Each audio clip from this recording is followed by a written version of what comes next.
Shalom and welcome to 2 Minutes of Torah. This year is entitled Chanuka and the concept of Mehadrin.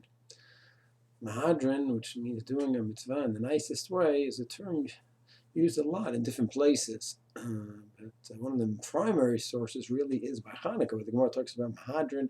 We're doing the basic halacha, then Mehadrin at a higher level, then the highest level, and there's different opinions what exactly that means. Then Mehadrin is also used in other areas of halacha. You go to a restaurant, so it might be Rabbanut, or it might be Mehadrin. You want to go buy a pair of new parshas for the tefillin, or new batim, or new straps, and you want to get something that's called mehudar. So in other places of halacha, the term is sometimes a borrowed term. Where by tefillin, mehudar is not clear. What does that mean? Does it mean it's a beautiful writing? Sometimes people think as long as it's a beautiful writing, it's mehudar. There's so many other factors in tefillin, how the batim were made, who made the batim, the height, how they were processed, was it done for sure, lishma, for the right reasons? And there's a lot of factors involved. It's not really a definition from the Gemara of Mehadrin by tefillin and by batim, by parshas. A learned consumer must really understand what he is asking for. And then when you have a nice pair of tefillin with a lot of the proper halachot followed, or even some more stringent followed, then we call it Mehadrin, but it's not really a term from the Gemara. So too by Kashruth, the term Mehadrin is a borrowed term, which might mean they're careful on tofuling all of the kalim. They're careful on certain kinds of meats. So the Mehadrin there, by Kashruth, is a borrowed term that the consumer must be an educated consumer. What does it mean that the restaurant is Mehadrin, Hashkachas Mehadrin? But by Hanukkah, really, that's where we have the term Mehadrin, where it's used to do the basic mitzvah, which is one candle a night for the whole household, and then either you increase each night or you decrease each night. And then we, of course, Paskin that you do increase each night from 1 to 2 to 3. And then there's a question how to do it Mehadrin. Do you increase each night, and that's the whole Mehadrin?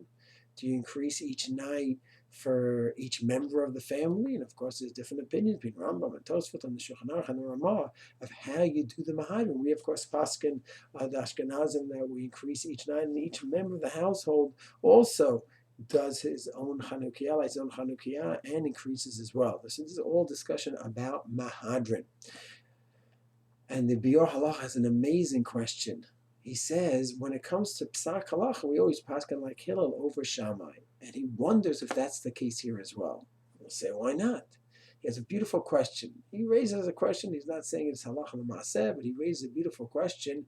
Maybe when we Paskin like Hillel over Shamai, except for those cases where Hillel himself changed his Psak to be like Shamai, but when we Paskin like Hillel in the typical case, is that only when there's an argument of a Psak Halacha over the din itself? When there's a question over the din, what's the din? Then we go like Hillel over Shamai. So here they both agree. The din is you light one each night for the whole house. So that's the din. But now you have an argument over the Mehadrin. Everyone talks about Mehadrin, increasing each night, more people doing it each night. That's all halacha of hidur, of how to do the Mehadrin. So there the Biur halacha raised the possibility that we don't paskin like Hillel necessarily. We only paskin by him when it comes to a din. We take his din, understanding of the din, over Shammai's hala psak of the din. But when it comes to a hidur, then there's not necessarily a rule of psak. He says, I haven't seen anyone discuss it, the Biur halacha says, so therefore don't paskin by me on this case. I'm just raising it as a lumdish, a beautiful point. Anyways, just in sum, the sugya of Mehadrin is really, this is one of the main sugyot of Mehadrin when it comes to Hanukkah. That's a sugya in the Gemara. At other times, we use the concept of Mehadrin in other places in halacha with restaurants and tefillin, but there is more of a borrowed term to imply a certain higher standard. And there, the consumer really should be an educated consumer. What does this mean, Mehadrin, in this specific case? Shalom and Chag Sameach to everyone. Hanukkah Sameach to everyone.